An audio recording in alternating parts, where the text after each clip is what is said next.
Good morning and Assalamu alaikum. On behalf of Center for Private Sector Engagement, CPSE, STPI, I, Zainab Mumtaz Baloch, welcome you to today's webinar titled Pakistan's Service Trade in the International Market, a PSW and STPI webinar series, Trade Talks.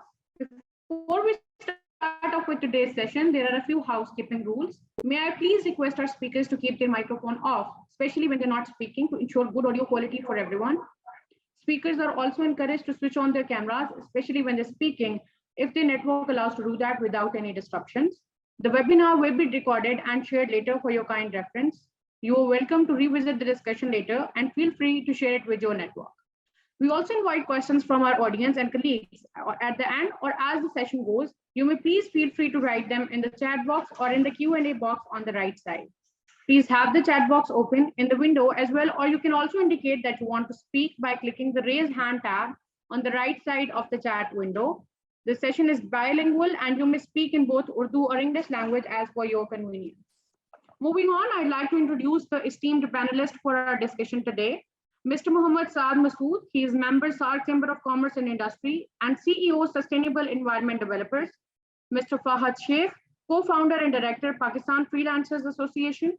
Dr. Muhammad Akram, International Assistant Professor from International Islamic University, Islamabad.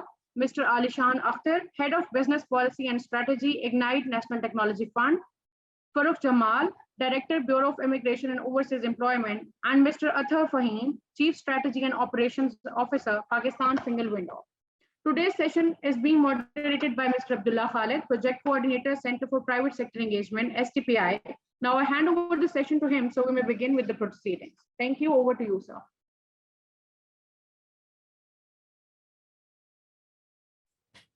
Thank you, Zainab. Thank you for laying down the housekeeping rule for today. I welcome you all on behalf of Sustainable Development Policy Institute and STPI and Center for Private Sector Engagement. Today, we'll be talking more about Pakistan service trade in the international market. I'm also thankful to the esteemed panelists who have joined us. Before we start off with today's session's proceeding, just to look into the international trade, international market in perspective of the Pakistan service trade. No doubt, Pakistan being the 5th most populous country in the world, it also indicates that we have a large number of working age population of young people, which indeed itself is a hint of an opportunity for economic growth and development.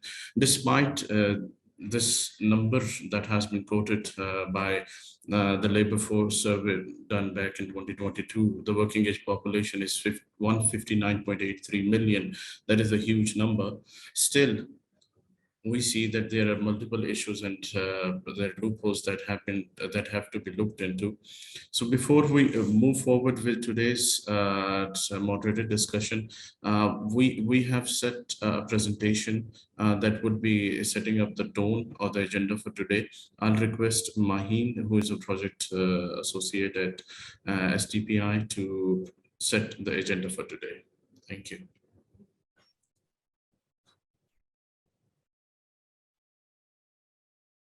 Thank you. So before we proceed to the panel discussion, I have a brief presentation on Pakistan service trade. So on Pakistan service trade in the international market, and then of course we'll get back to all the panelists for their expert opinion. So here is a brief overview of what is in the whole presentation. Next slide. So what is service trade basically? So here is service export is any service that is provided by the resident in one country to the people or companies from the other countries, in contrast to the goods and services. Services are basically intangible. This means that services are opposed to goods and can't be touched or felt or seen. Services that can only be experienced. Next. So here is an overview, bird eye view of the service trade in Pakistan. So IT export have the highest proportion of all the service sector exports, constituting 35.1%, and around 37.2% of the labor force is employed in the service sector, which is quite large. Whereas during the period of July to February, financial year 2022 to 2023, the export of services increased by 6.46% and reached a trade volume of $4,778 million. According to trade report, March 2023, a decline of 32.96% in the import of services with a trade value of 5,118 million has been recorded by the Trade Development Authority of Pakistan. Next. So here is the monthly export and import of services. We have seen that our exports are consistently low as compared to our imports. And we have seen trade deficit from July to October. And then we have seen trade surplus from November to January 2023. And again, we have a trade deficit in the services. Next. So here is export of services. As you can see in the graph, that this shows some categories in which Pakistan is exporting the services. So we have we have transport, telecommunication, computer, travels, other business services, and government goods and services. Next. So here's the number of Pakistani registered overseas employers employment. So we have seen that there is a sharp rise in after 2021 till 2022. The increase in the percentage of workers registered to the overseas employment is quite high. And after that, 2022, we have seen a decline in this. So this is the current ratio. Next. So here is the component of service trade in Pakistan that is defined by IMF. Firstly, we have charge of use of intellectual property that includes construction services. And after that, we have financial services, then government goods and services, insurance and pension services, maintenance and repair services that includes manufacturing services and on input, physical input on by others. And after that, we have personal, cultural, and recreational services, then telecommunication, computer and information services, and then transport, travel, and other business services. Next. So here's the top market of exports, service exports. We have, these are some classification according to IMF. Classification 6, that includes insurance and pension services. Classification 7, that is financial services. Then classification 9, that includes telecommunication, computers, and information services. And then after that, we have the last category, which is the classification 10, that includes business services. Next.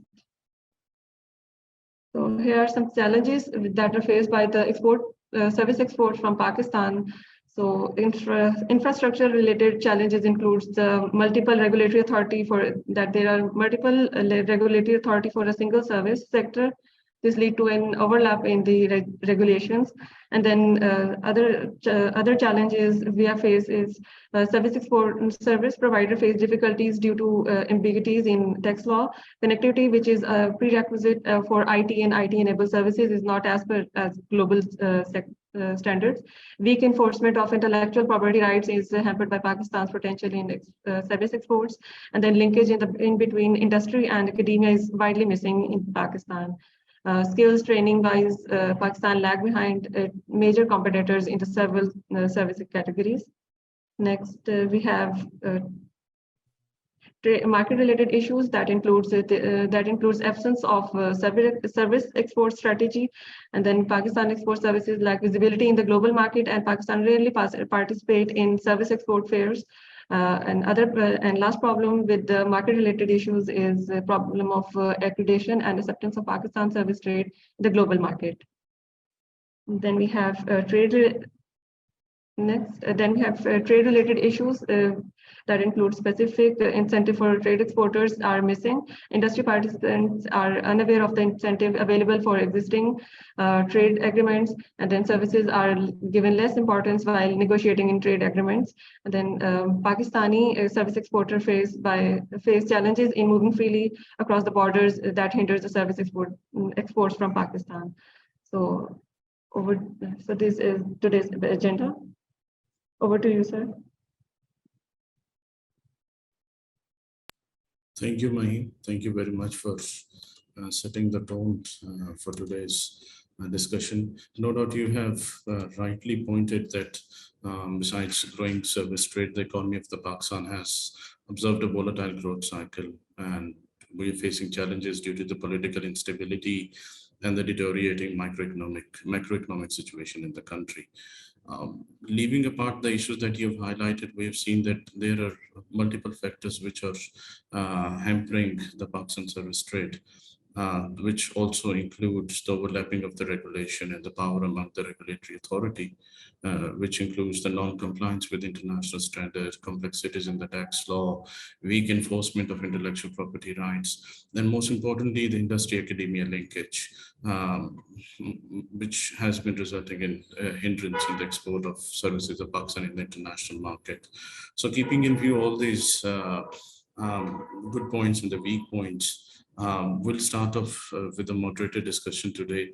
So I would like to request Mr. Mohammed Saad Masood, who is a member of the South Chamber of Commerce and Industry, and also being the Chief Executive Officer of Sustainable Environment Developers. So how would you look into the service trade in Pakistan, and how service trade in Pakistan is effectively balancing the economic growth and development while creating competitive advantages in sustainable service trade? Over to you, Ji. Saad. Thank you, Ji. Assalamu alaikum to all the participants. I think it's a bigger picture that we have to look into. It's as our friend explained in the beginning, the challenges are there. We have seen the challenges in the beginning. See, there is something called the national mindset, and we as a nation have to develop that thought process, that we have a huge base of people and highly motivated people. However, what we are unable to do is that we are unable to train and direct these people in the right direction. Now, to do that, I think we need to we need to develop this understanding at the level of government and at the level of corporate sector, that service export has a huge potential.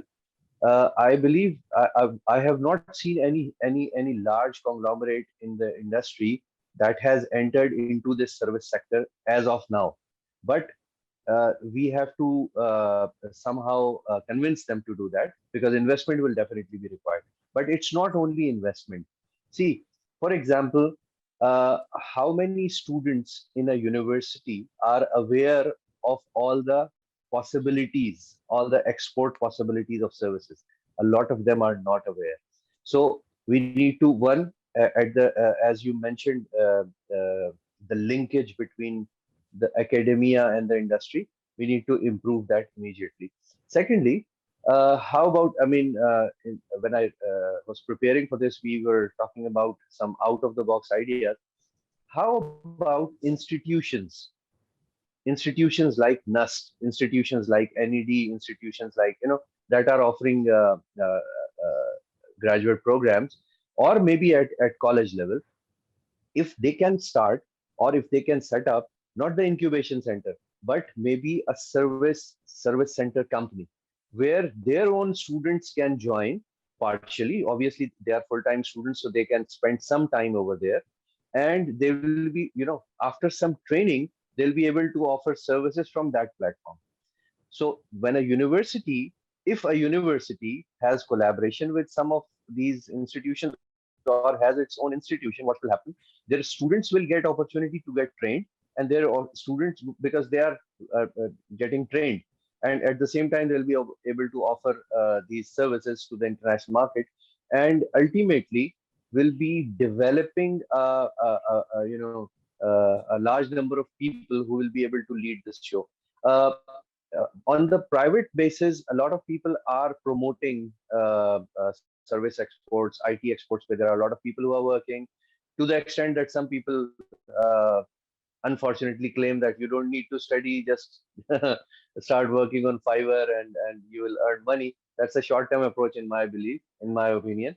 However, there are a lot of opportunities. You see, if you go back to the past, medical transcription was a big opportunity. and some companies in Pakistan offered that, but then we had issues with standardization, then we had issues with payment transfers, then we had a lot of other issues, and then technology ultimately changed the opportunity. It's not as big now as it was in the 90s and the 2000s.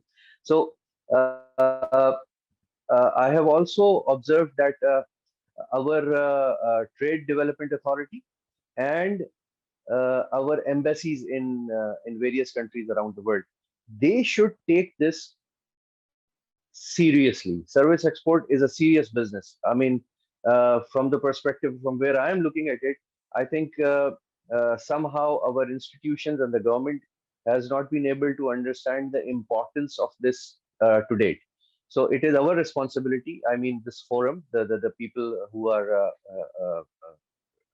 gathering this data, that we need to convince them that this is serious business. Our neighboring countries, I have some numbers about regarding this SAARC Chamber of Commerce, SAARC countries. They have gone beyond us. Interestingly, they have similar conditions. They have similar challenges. They also have similar bureaucracies and bureaucratic challenges, but they have somehow overcome that. So a national agenda has to be set with clear targets. That okay, now let's say our students, a lot of students are studying abroad. Let's say some students are studying in UK, and we all know that most of these students have to earn some money over there to to live there and to pay their fee and all that. So how about if we make them understand that okay, promoting this business will give them a smart amount, and at the same time it will help it will help the country, and it will also help them, because unhe to wahan job, they have to do some job in let's say some students are in UK and they are doing some odd job. So how about giving them a small training and helping them connect with the businesses in Pakistan, so that they promote the software or maybe IT export business in those countries, so they will be able to make money. It's easier for them to communicate back home, and this is one possibility. Second is again, I don't know how well we can convince the people at the helm of affairs, but whatever policy is made, whatever that is, let's make sure that the next government will not change that. I think this is beyond the scope of this group. But what happens is that one government comes in, whichever government, I'm not talking political here. One government comes in, brings in a policy, and the next government comes in and changes it altogether. So there is a lot of uncertainty. As an investor, if you want me to invest in a certain business, and I am not sure what will be the taxation policy, what will be the remittance issues in the with the next government, I'll be living in a cloud of doubt, and with that uncertainty. So in my opinion, as a nation, we have to decide that okay, this is one of the possibilities where a lot of people, a lot of young generation guys can be accommodated. They can get good money, and at the same time, with the kind of economic challenges we have, this is a good opportunity to bring in dollars into Pakistan. So that intake is also important for us. Uh, for example, the tax regime. When we talk about the tax regime, uh, can't we convince the government to fix this, whatever the taxation rate is, to fix that for the next at least 5 to 7 years, so that whoever is planning to come into this business has this clarity that okay, if I am into this business, I'll be paying this much of tax. And because if I don't know what will be the tax rate in the next 1 year, I will not be able to calculate my own cost. That makes things a lot difficult. uh, I think at the same time we need to talk to, as I discussed earlier, we need to talk to our leading organizations, the crescents and the or the large groups that we talk about, because heavy investment in this sector will help automatically generate better services. What happens is a lot of people. One of our friend who will be a panelist in this group. He is representing the freelancers. be able to discuss that in more detail. But a lot of people start at their own without any proper guidance, without proper training. So what happens is, he's a standalone guy, he's offering a certain service, then he gets stuck into legal issues. Sometimes he gets stuck into service quality issues. And then what happens is, the youngsters, they lose heart and then they never come back again. So it is important that we develop organizations which are formally working in this particular industry. So automatically the quality of service will definitely improve. One of the challenge that one of the opportunities, sorry, that I foresee is in the taxation or the financial services sector. We are not exploring that sufficiently. Some people are doing it on their own, but we have, alhamdulillah, we have a large number of accountants and service providers can be arranged from Pakistan, but we need to market that service, especially in the US, because their tax returns and all that have to be submitted. And this is an opportunity which I believe, which we are not availing to the right level. One of the challenges that we face is the quality of students, quality of youngsters that we are getting. Yes, I agree, we have a large population, but for service exports, we need to improve their training. This is important. I have seen a lot of people who are into this business, but they're good developers, but they cannot communicate well. They cannot write an email properly. They cannot communicate. They cannot talk with the customer properly. So the end result is that they face difficulties because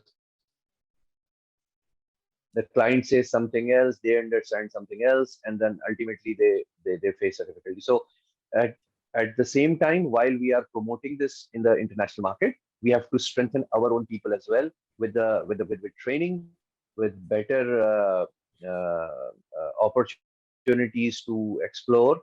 And as you mentioned, we unfortunately, as a country, we do not participate in a lot of events. Yes, this is a problem, and organizations like SAARC Chamber of Commerce and other organizations promote participation in such events.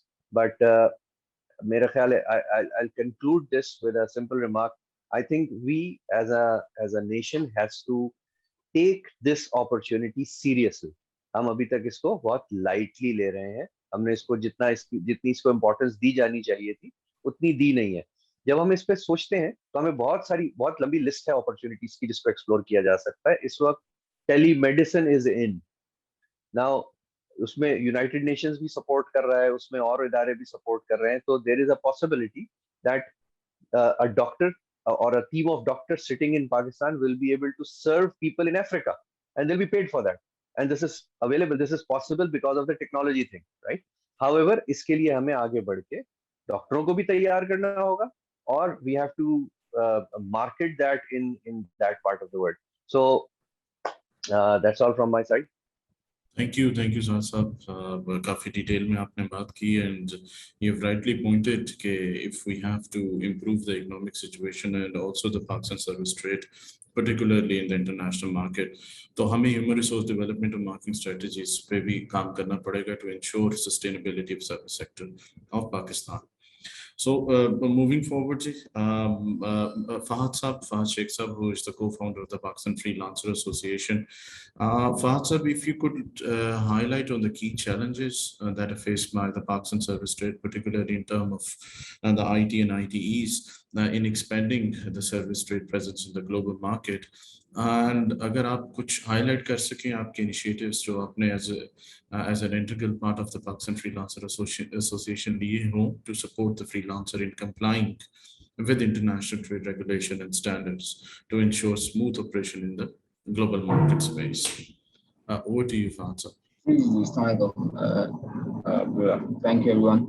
So briefly, I'll touch on the points that Abdullah has raised, but briefly introducing the organization. Pakistan Freelancers Association is the first and the only registered association working for the empowerment of the independent workforce, also known as the gig economy or freelancers in Pakistan.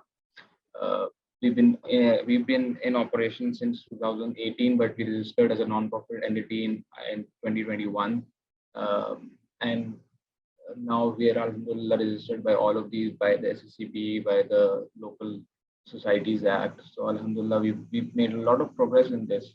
The key first, I think, so we're in a very difficult situation right now as a country because of the challenges.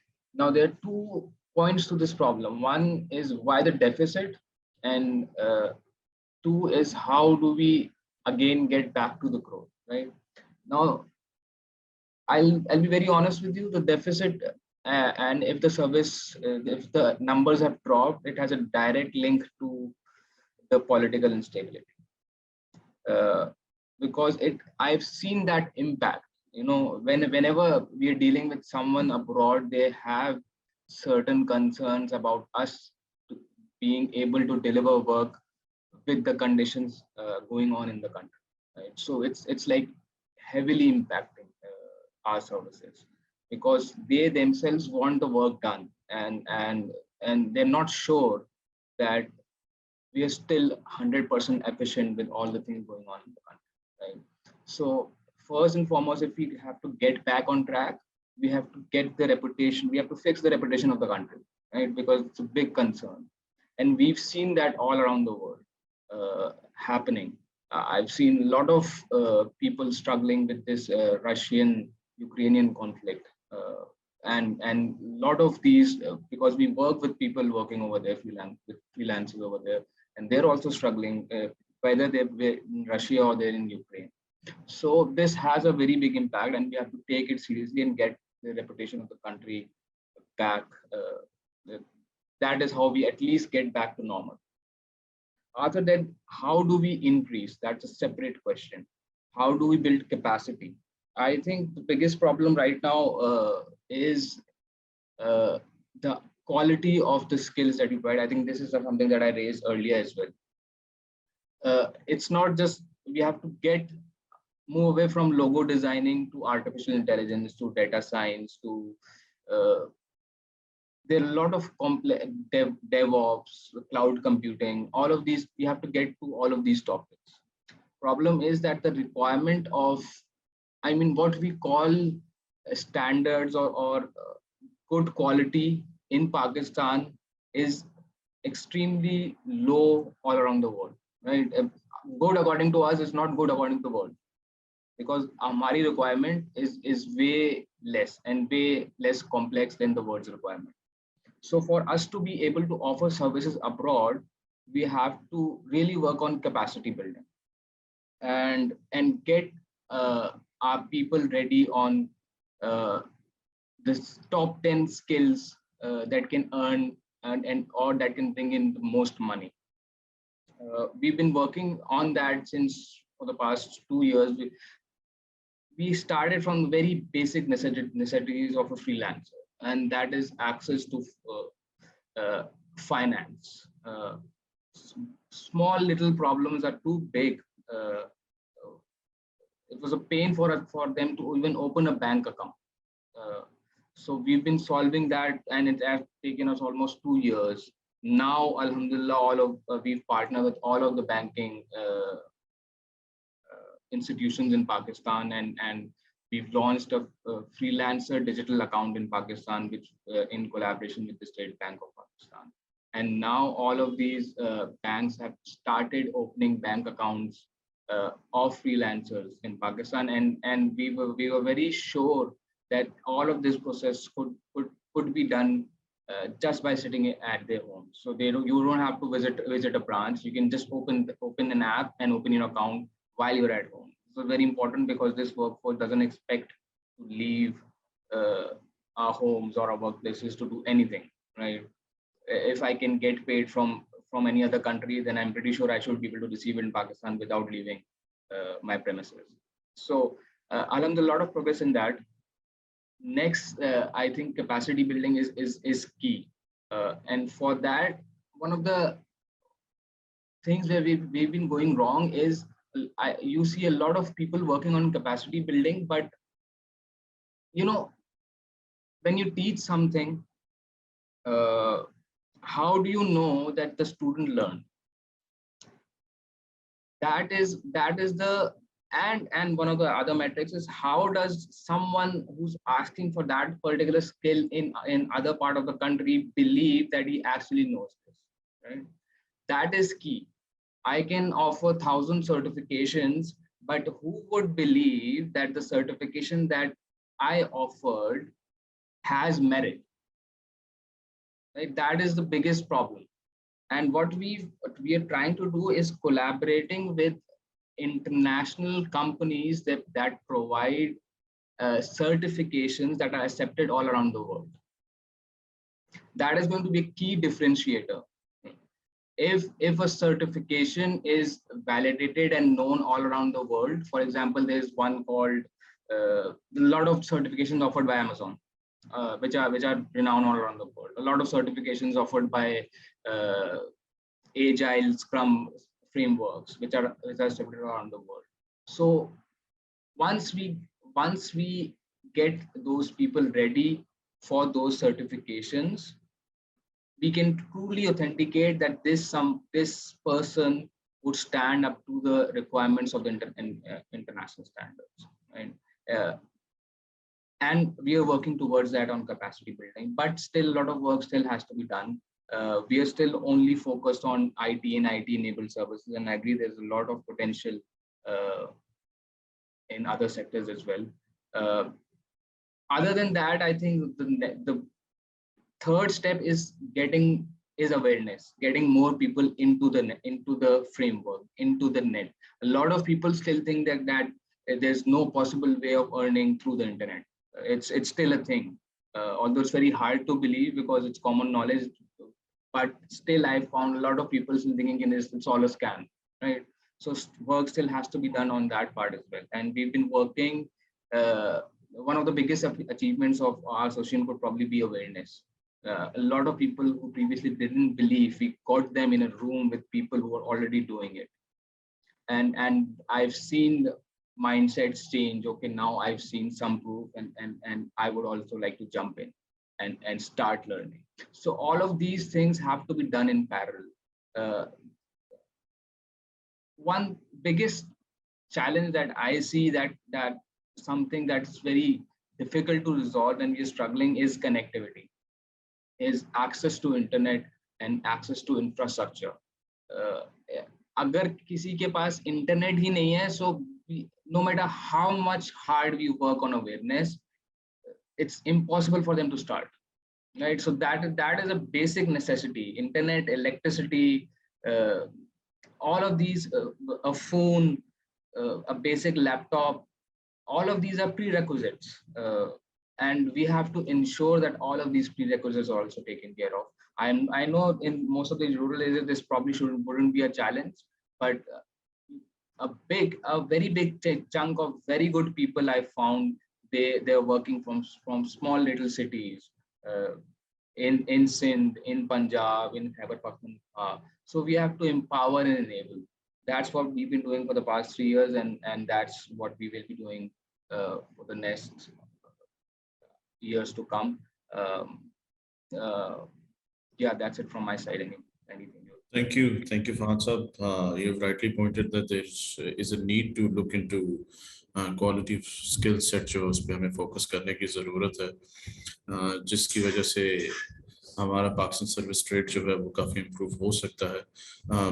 आपने बिल्कुल वजह फरमाया कि capacity building is something that needs to be looked into as well. No doubt, अगर access of internet is not available, then how would any person would be able to perform? Thank you very much. Moving forward, Dr. Muhammad Akram Saab, who's an assistant professor from International Islamic University. Sir, in reference to your vast experience, research experience, particularly in international trade and trade policy, how do you assess service trade performance of Pakistan in the international market? And what are the possible opportunities for Pakistan to expand its service trade? And also, if you could provide us with policy measures that you would recommend should be at the government level to promote and support the development of service trade in the international market? Over to you, Dr. Mohammed Akram.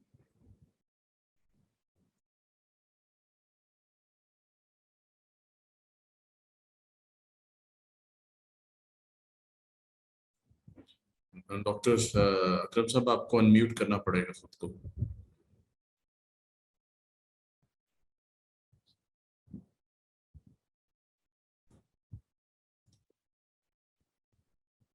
Sir, can you hear me now? Ji, you're audible. Okay, sir. Thank you. So as we all know that services sector is one of the leading sectors in almost all the economies. And as over the period of times, its share in the total GDP of a country increases. Like for example, in case of Pakistan, currently its share is almost 54%. Share of the GDP is coming from the services sectors. But if we talk about its trade, then the share of trade in our total trade is very, very little. Almost 20% of our exports are 15% of our imports are consisting of our services sectors, which can be increased. For example, if we look at the current previous 2 years time periods, like 2021 to 21 to 22 and 21 to 23, then our total exports are almost $21 billion, out of which our services export is just 5,000 millions dollars, which is almost 20 to 21% of our total trade. And similar trend is being observed in case of total imports of the services. But one thing which we should mention, it is not only the imports or the telecommunication services which should be improved, but we should focus on another aspect of our services, which is called,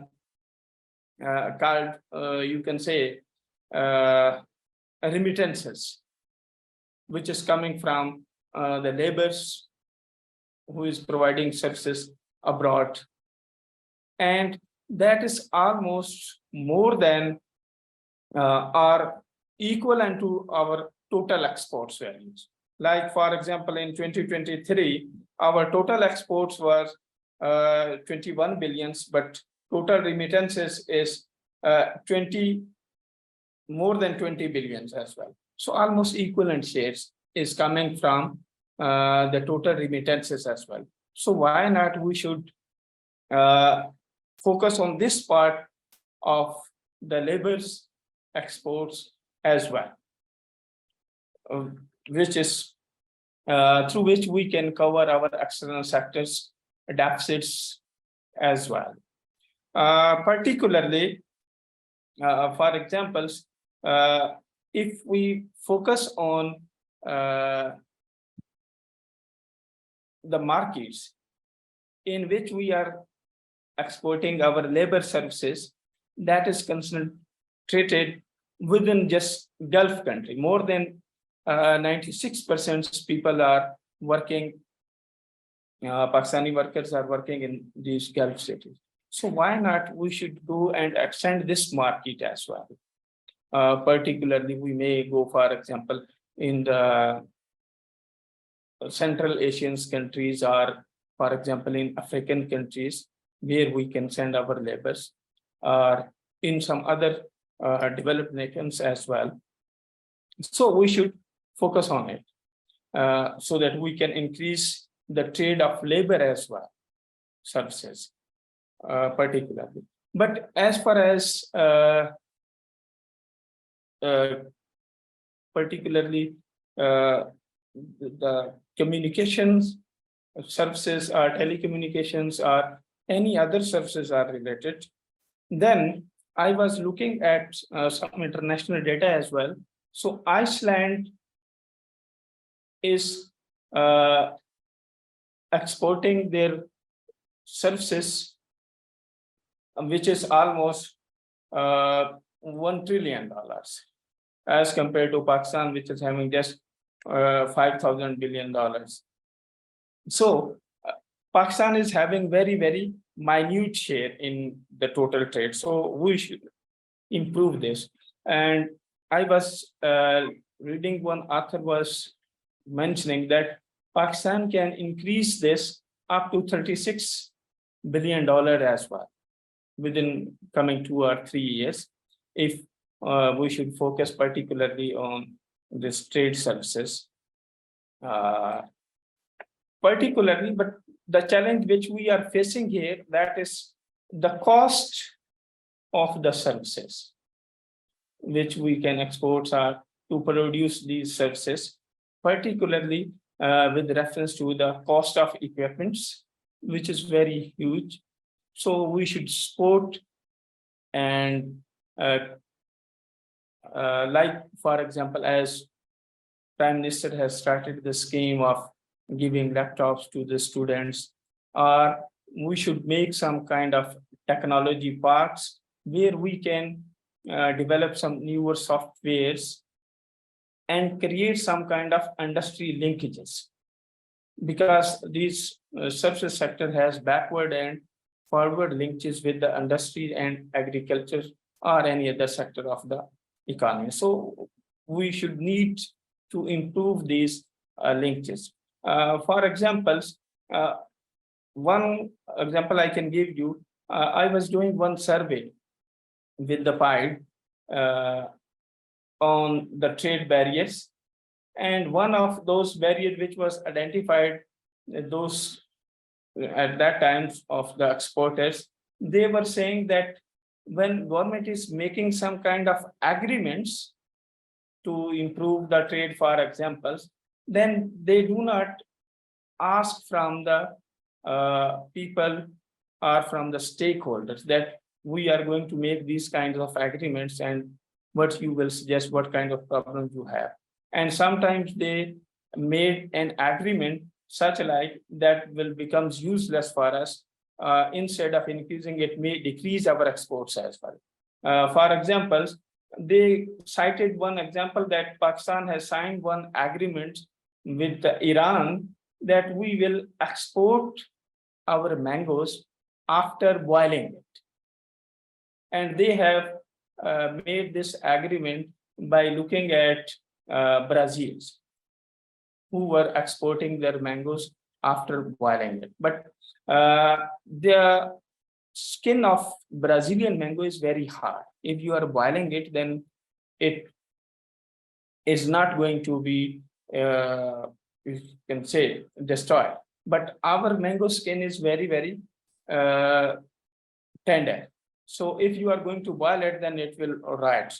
So after this agreement, they were saying that we are unable to boil our mangoes and ultimately we are unable to export it. So we should clearly inform and create some kind of guidelines that whether these kinds of agreements can be made or not. So we should provide the services or guidelines in this respect as well. And secondly, as far as we all have said that there is a problem that we are not training our peoples, particularly in case of telecommunications or any other sector, so that they can develop some kind of newer softwares or any other services which can be used or exported. So in this respect, at you can say academia sides, our boards are making one agreements with the China, where they are starting collaborated programs, particularly in case of technological programs, 3 years diplomas, like in which they are saying, So- okay, 1 year education will be here in Pakistan, and the remaining 2 years of the diploma, they will go into the China, and on site, they will do their studies, where they are going to learn newer technologies, right? And then they will come back and they may export their services. As far as another challenge is that one should make it clear that we should create some kind of use of technology, particularly in creating the linkages from agriculture sectors, productions to the market, which is most of the cases. Sorry to intervene. अगर आप wrap up कर लें, please. Okay, Thank so another thing is that we should focus particularly on reducing the distance, making through roads or any other type of sectors. And professional development studies and IT enabled services should be created. And thank you. Thank you, Dr. Sir. बिल्कुल जी वजह फरमाया कि हमें industry academia linkage पे काम करने की ज़रूरत है, जिसकी वजह से आपको पाकिस्तान की सर्विस रेट में काफ़ी चेंज भी नज़र आएगा. You've rightly also mentioned कि information gap को भी हमें कम करने की ज़रूरत है. Thank you ji, thank you for your remarks. Moving forward ji, I'll be requesting Ali Shan Saab, who is from the Ignite National Technology Fund. Ali Shan Saab, how does Ignite assist Pakistan in service trade in accessing the international market and support workers in terms of market research, trade, intelligence, or skill development strategies? And also, Agar Ali Shan Saab, if you could suggest in terms के हम service sector in international trade जो है उसको हम किस तरह expand कर सकते हैं, which would increase the presence of Pakistan and effectiveness in the global market. Then how does Ignite bridge gap among institutions in this regard? Thank you, Ji. We've been discussing the same challenges over and over again. So from what I get is that we know what our challenges are. We are very well aware of the opportunities that are before us. Now, the thing is, what are we doing? So I'll talk about what Ignite is doing, and then what the overall government of Pakistan, to some extent, I can shed some light on that as well. Strategically, if you look at it, so there is that bigger circle, which is the global circle, which affects us. And some of the esteemed participants discussed that as well, whether there is a war going on somewhere, or whether there are some macroeconomic challenges in the global arena. Then there is the other sub-circle within the bigger circle, which is our local or national circle. And within that, we also have certain things that we have control over, and certain things, unfortunately, I would bluntly say, we may not have control over because of our economic conditions. So there are certain aspects such as taxation. That is something that in current economic situation of Pakistan, we may have limited to do with that. We have limited interventions to actually do with that. Now, within our local circle, we have opportunities and we have challenges. As I discussed in the beginning, we are very well aware of what the challenges are. We are very well aware of what the opportunities are. Saad Masood Saab talked about a national mindset, and I would go with that. Whether it's developing public sector mindset, the government mindset, or it is the private sector mindset. The government, as far as I've been working with the government for the past 3 or 4 years, is very well aware of the opportunities and the challenges. The private sector, is somewhat aware, mostly aware of the opportunities and challenges. Now, what are the challenges and how we are addressing it from Ignite's perspective to increase the contribution to the services sector of Pakistan? So Ignite National Technology Fund is a Section 42 company of the government of Pakistan. We have our own independent board, but we are an attached department of the Ministry of IT and Telecom.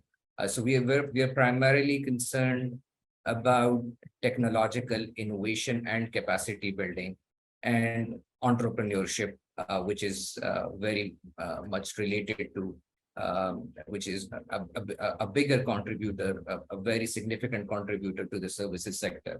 So we talked about capacity building. Yes, in the freelance sector, our friend talked about that we have very limited skills. And we recently had a survey in which we got it conducted with the help of Arthur D. Little. And we found out the challenges that we had. We saw that our freelancers are actually targeting the lower end of the pyramid, in which we are only trying to get very small services for which there isn't a sophisticated skill set required. So we're addressing it. We have a program in line, which is called Cody Skills.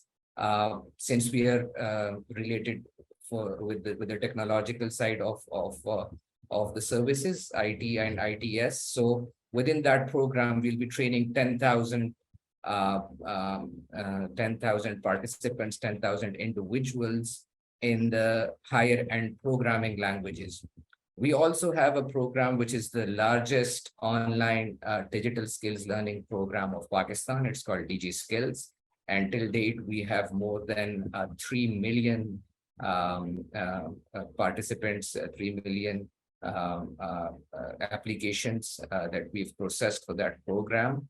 And in that program, we are imparting the basic digital literacy skills to the participants. So we're targeting the lower end as well, increasing the basic digital literacy. At the same time, we're aware that by targeting the upper end of the pyramid, we can contribute more towards the services sector of Pakistan. The other opportunity or the challenge against which we have programs is the infrastructure provisioning. We talked about the availability of internet. We talked about the availability of office spaces for freelancers, for startups. So we have 8 national incubation centers across Pakistan. And within those national incubation centers, we have startups come over with the very basic skills, very basic ideas about what they want to do with their business. So we refine their ideas. We provide them access to international markets. We create awareness about the local compliance challenges and help them addressing those. I'll briefly go over all the programs. And then international exposure, we talked about that, different participants talked about that we have very little participation. We take our startups, our freelancers to international events. Right now, even now, our CEO is in London, and we have our startups there at the London Tech. We participated in Leap Saudia, we participated in GITEX and sponsored our startups. Then access to finance. We are in the process of starting an acceleration fund in which we'll be providing up to 30 million Pakistani rupees to eligible startups to refine their idea, to reach, expand to other international markets and present Pakistan and contribute to the economic prosperity. So that's about the government mindset is there. We know that we have to work on this sector. For the private sector mindset, we are raising awareness, we are building capacity. For the policy recommendations, we carried out a study. We have a list of recommendations, whether it's related to taxation, tax harmonization, whether it's about the definition of startups. So it was a very interesting find that we have a different definition of the startup in our taxation laws than our FBR says something else about the startup, and then SCCP has a different definition of startup. And that definition is usually is that. So the definition is the number of years it is in the business, the revenue it is generating. And it differs across all the three regulators, which is a big concern. So we have those recommendations. I'll conclude it at the same point of developing mindset. I think another term would be creating momentum, developing momentum. So with these little steps, small wins, targeting the larger objective that we have with these small initiatives, these small wins, if we can address them properly, I'm very confident that we would be able to enhance the sector export, the services sector export in Pakistan. Thank you. Thank you, Arishan Sahab. बिल्कुल जी आपने मजा फरमाया जी, developing momentum is required, and I do agree that startup की एक definition honi chahiye. No doubt, if regulators have a different setup on that. No doubt, digital literacy skills will enhance the service sector of Pakistan, और उससे हमारी international trade, international market में presence भी बढ़ेगी. Moving forward, Mr. Jamal Sahab, Farooq Jamal Sahab, who's the Director at Bureau of Immigration and Overseas Employment. Jamal Sahab, if you could highlight what strategies and initiatives are taken by the Bureau to support and facilitate the service that is being migrating to other countries, and how they are promoting Pakistan service trade in the international market. Thank you very much. Thank you very much, Khalid Sahab. Thank you very much for inviting me on this very august platform to highlight the role of the Bureau of Immigration and Overseas Employment in terms of services being given to the country. I believe I have been given 10 minutes time to highlight what strategies and initiatives are being taken by the Bureau to support and facilitate the workers from Pakistan. First of all, I would like to introduce Bureau of Immigration and Overseas Employment. Bureau of Immigration and Overseas Employment is the national regulator, is a national agency to regulate the manpower export from Pakistan. And I believe that the respected panelists and the audience would know that Pakistan is one of the major manpower export country in the region. Last year, we have been able to export our human resource almost 0.829 million to the international labor markets. Pakistan is one of the leading nation and one of the most populous nation in the world. So the export of human resource is a very important services component for the country. And as the previously my respected Dr. Mahmood Akram Sahab said, that it is very important area in terms of remittance and in terms of providing the skilled human resource to the international labor markets. So as I've just introduced, that the Bureau is a national regulator. Every person who intends to go abroad to join the overseas employment from Pakistan is required to be registered with this national agency, Bureau of Immigration and Overseas Employment, under Immigration Ordinance 1979 and Immigration Rules 1979. We registered every intending immigrants. We registered the Foreign Service Agreement of every intending immigrants, and On the basis of this registration, the registered worker is entitled to get all kinds of welfare and legal assistance in the international labor market during their stay and during their working abroad in the destination country. So as far as the strategies and initiatives Bureau has taken for the Pakistani workers, I would like to segregate the strategies and initiatives. First of all, the initiatives are concerned. The Bureau has taken various initiatives to support and facilitate the workers who are working abroad. Prior to last 4 years, these all operations were handling on manually, but in lastly in 2019, Bureau started the project registration of intending immigrants via biometric verification system linked with NADRA. Now every intending immigrant is registered biometrically, and his particulars are registered with the Bureau of Immigration, and it can be viewed and verified on real-time basis by accessing the Bureau's official website.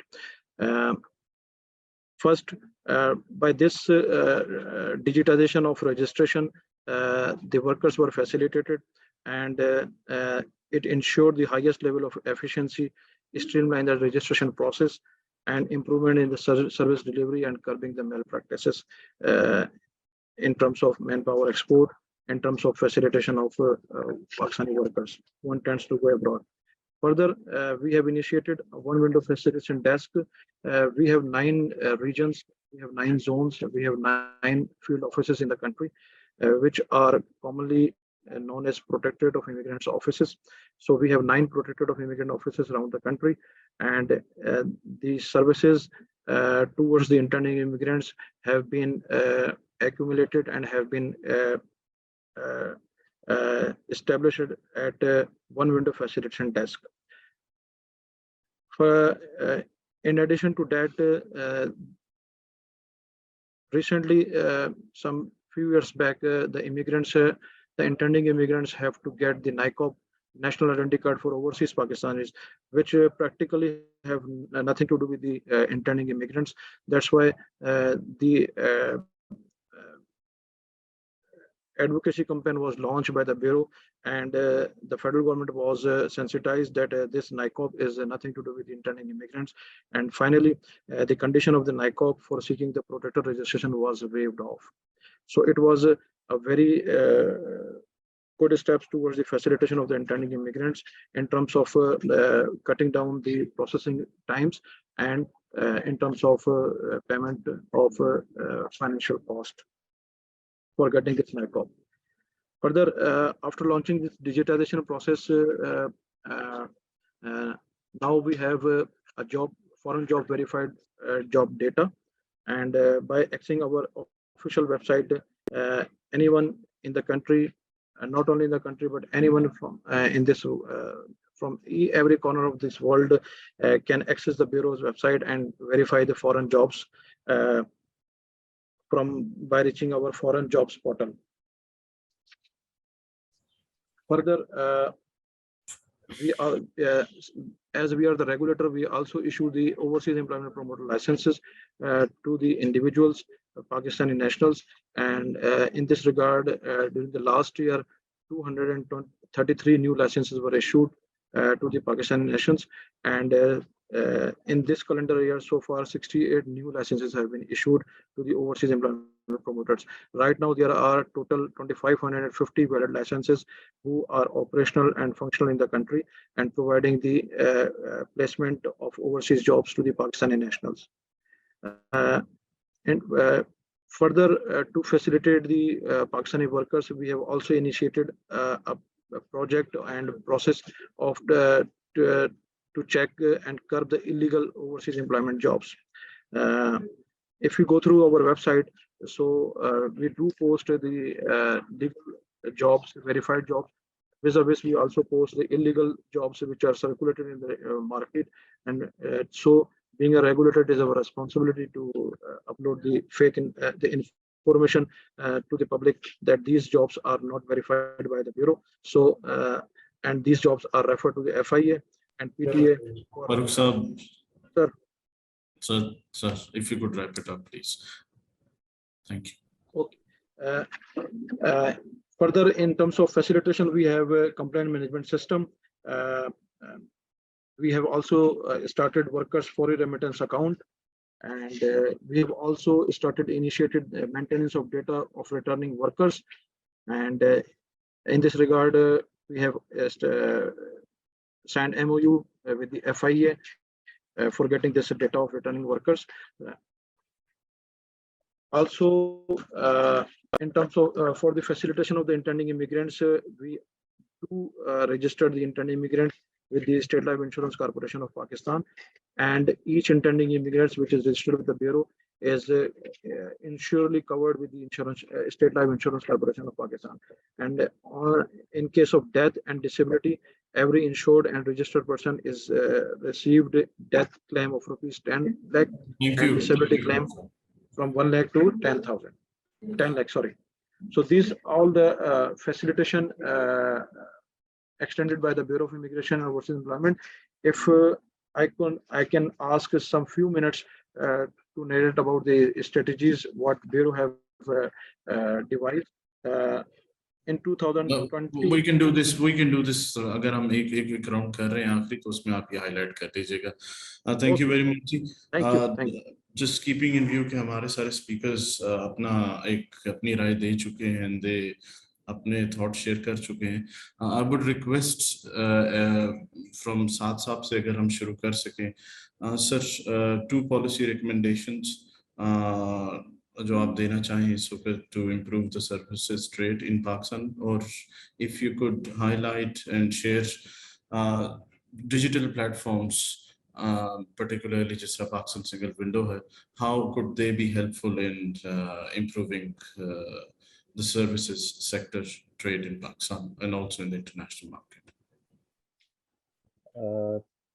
Thank you, Ji. As Mr. Ali Shan Anwar was very clear that at the government level, we understand what the challenges are, what the problems are, and the policy is already there. What I have observed over the years is that it's not only first the policy has to be right, but then the consistency of the policy is important, so that the cloud of uncertainty is actually not there. So as far as this policy issues are concerned, I think the homework is already there, and organizations like Ignite are already working on that. However, yes, I agree with one very important segment. It may not be a policy issue, but the direction has to be set.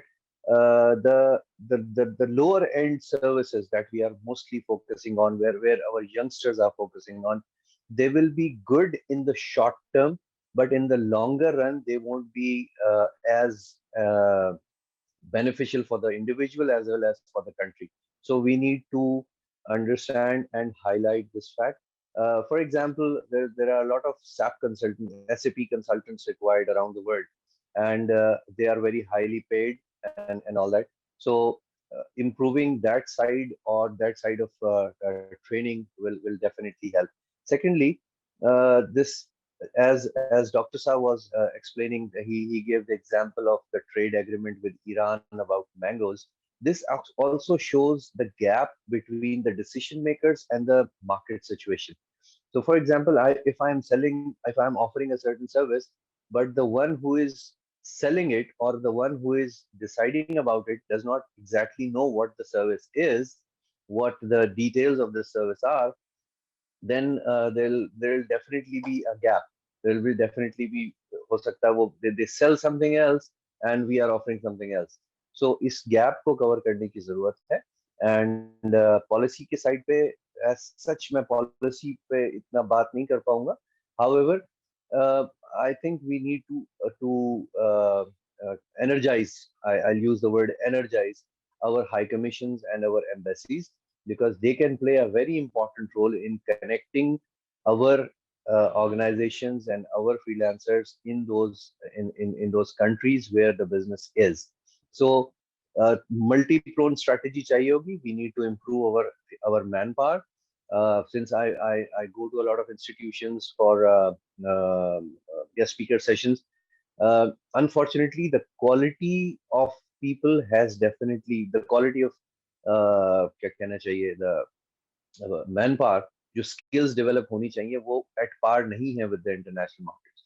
So हमें वो side भी cover करनी है, so that we are able to deliver what we commit, and at the same time, जैसे कि हमारे freelancing वाले दोस्त ने कहा, we have to improve the image. Even अगर मैं, since I'm representing SAARC Chamber of Commerce here, the image that we have in our neighboring countries is not very exciting. So हमें as a country हमें अपनी marketing improve करनी पड़ेगी, so that people are comfortable working with us.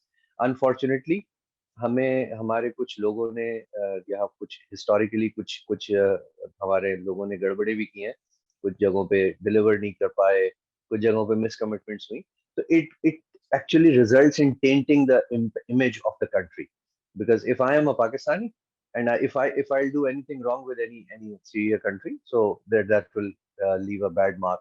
So yes, we need to create a momentum. मैं थोड़ा broad perspective में बात कर रहा हूँ, and since I'm representing this SAARC Chamber of Commerce, any help that you require, this is my offer.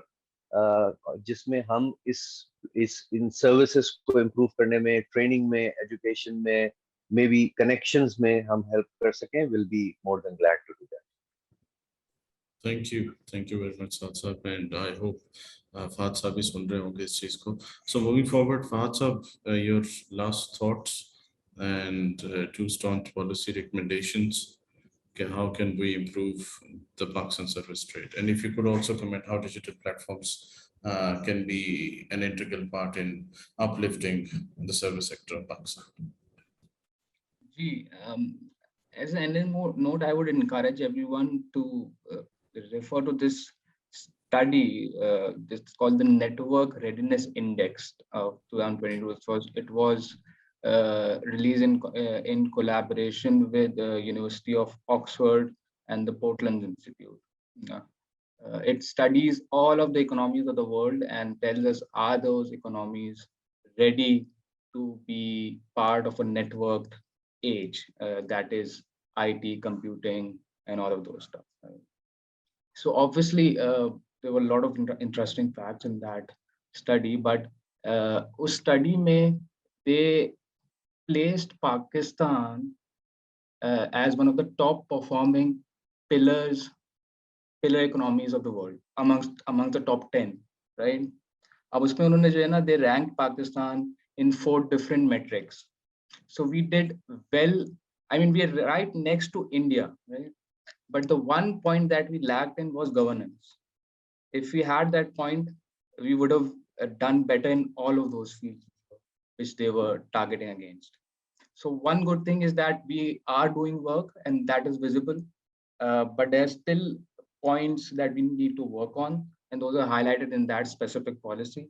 But one key thing that, I was talking about capacity building. And there was this one thing that really got to me in that study is, so there was and they also ranked for AI readiness, right? And they ranked India amongst the top countries in the world because they were counting scientific researches published in AI, right? So India is on top.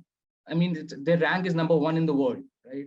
And when you come to see Pakistan, you see not applicable, right? So that is the difference that we're dealing with. And I think I would encourage everyone to have a look and have a look at that study. It has all of these points that we should work on, and probably we can take a lot of inspiration for policy. Thank you, Fahad Saab. Thank you very much. Moving forward, Dr. Akram Saab, your 2 cents and 2 recommendations on improving the services trade in Pakistan.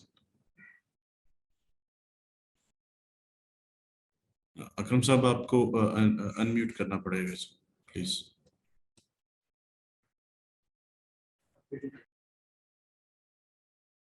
As far as the recommendations are concerned, so apart from the other recommendations which were given by other participants, I will add one more things here. And that is the trainings are the guidelines which we are providing, that is missing too much local language contents, because most of the peoples can develop the things if they can be explained in their own language so that they can understand it, and then they may easily incorporate those guidelines or the contents in their, for example, software developments or any other things. So the local language should be introduced while developing these kinds of softwares. And secondly, in case of the use of those softwares, particularly we have to enhance the capacity of the users of those softwares or the technology users. Particularly, for example, if we are asking some farmers that you should use this internet and blah things, but they do not know how to use it. So we have to work on this side as well if we want to improve the use of these services and their trades, not only within the country, but across the countries as well. And secondly, training and the skills should be improved by making agreements with different institutions abroad as well as within the national boundaries. Like one example they have given, like this FAST and other institutions are making clubbing their activities and making some organizing some competitions where out of the box solutions you may find out, and incentives should be provided if someone is bringing up some newer solutions to this.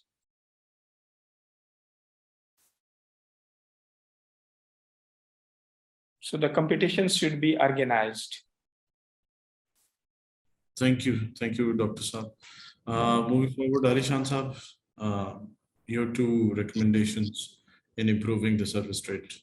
काफी चीजें हम बता चुके हैं, but two start one, please. Yes, मैं ये तो नहीं कहूँगा कि गवर्नमेंट को क्या करना चाहिए, क्योंकि वो मैंने आप लोगों से पता करना है. So I would say कि the role of the government has to identify the different contributors to service export in the first place, and then look at the needs of each of those stakeholders.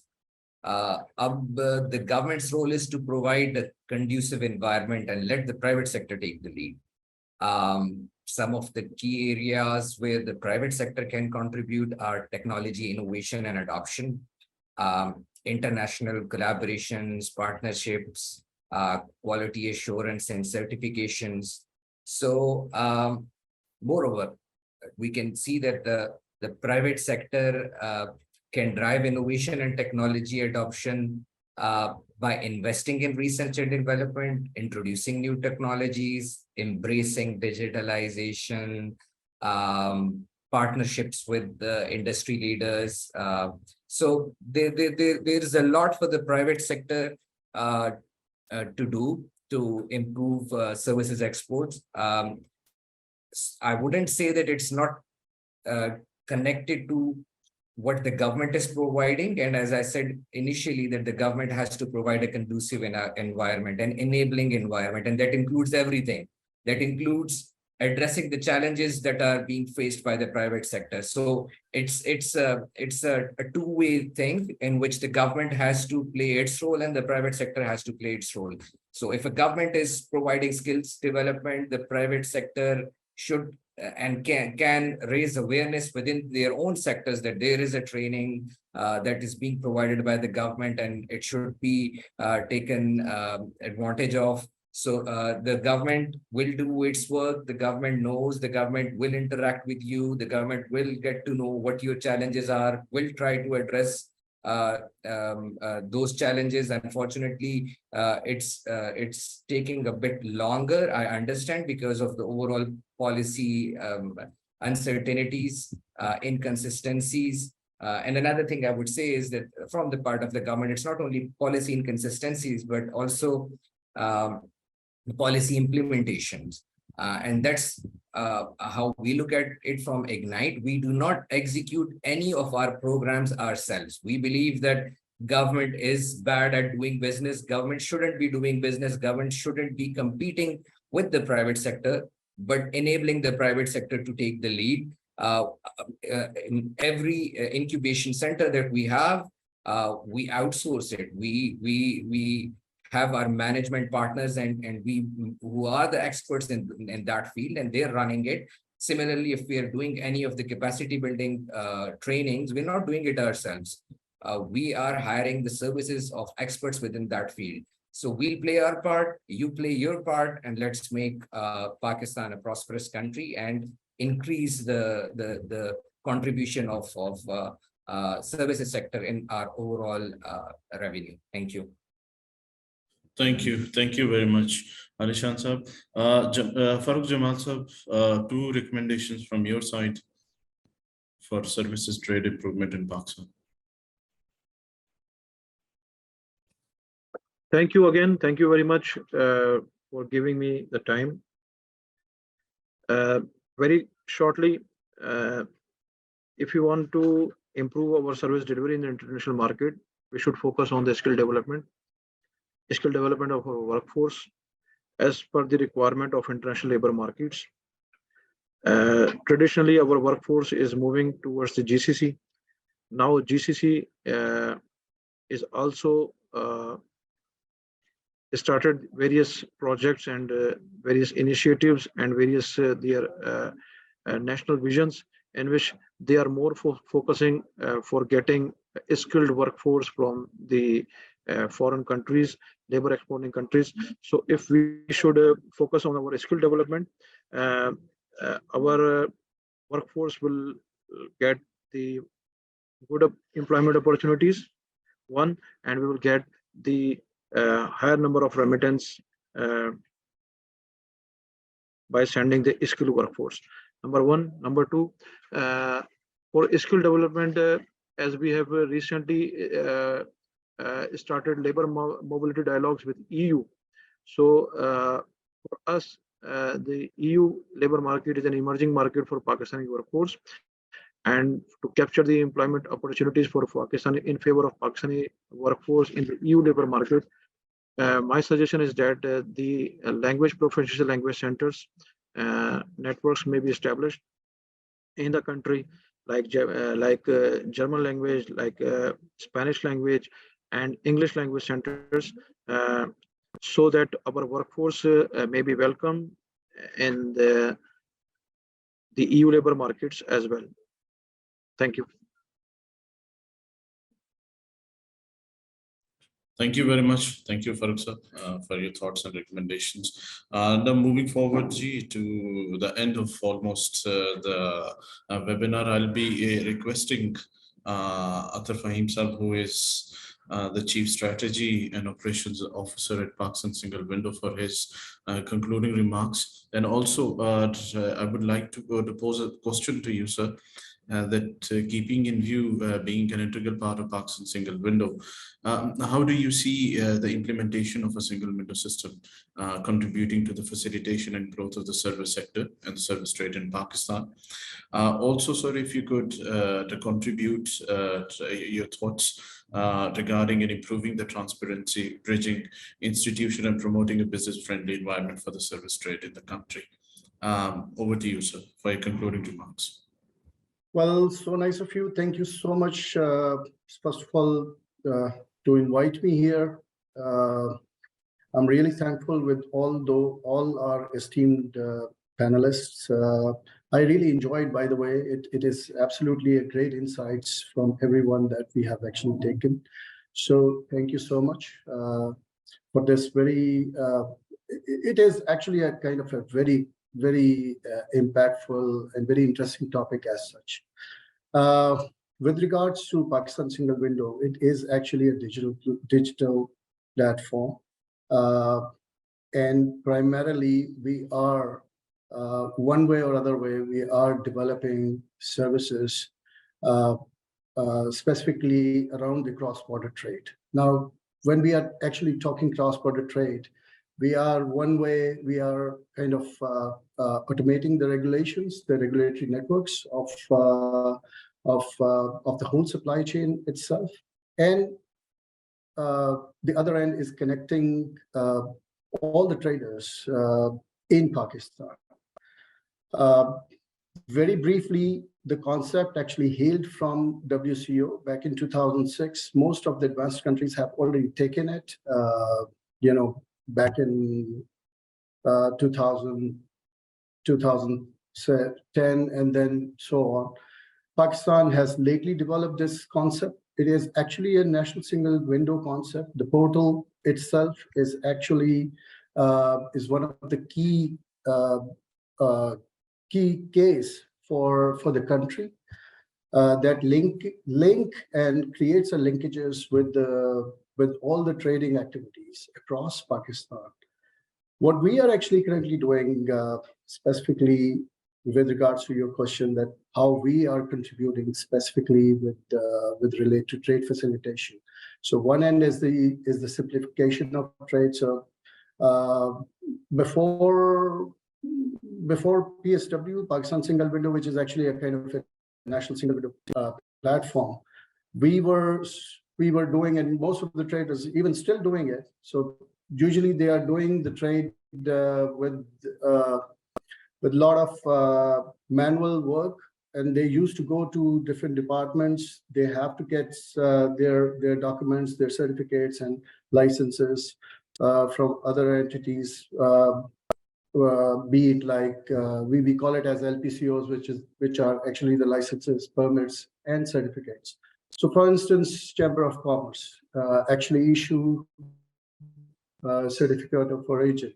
Now, before we used to ask, I mean, when we say that this means actually that the Pakistan Customs usually asks them to go and get the certificate of origin from any other department, maybe like DRAP. So they used to ask that, okay, get the permits done.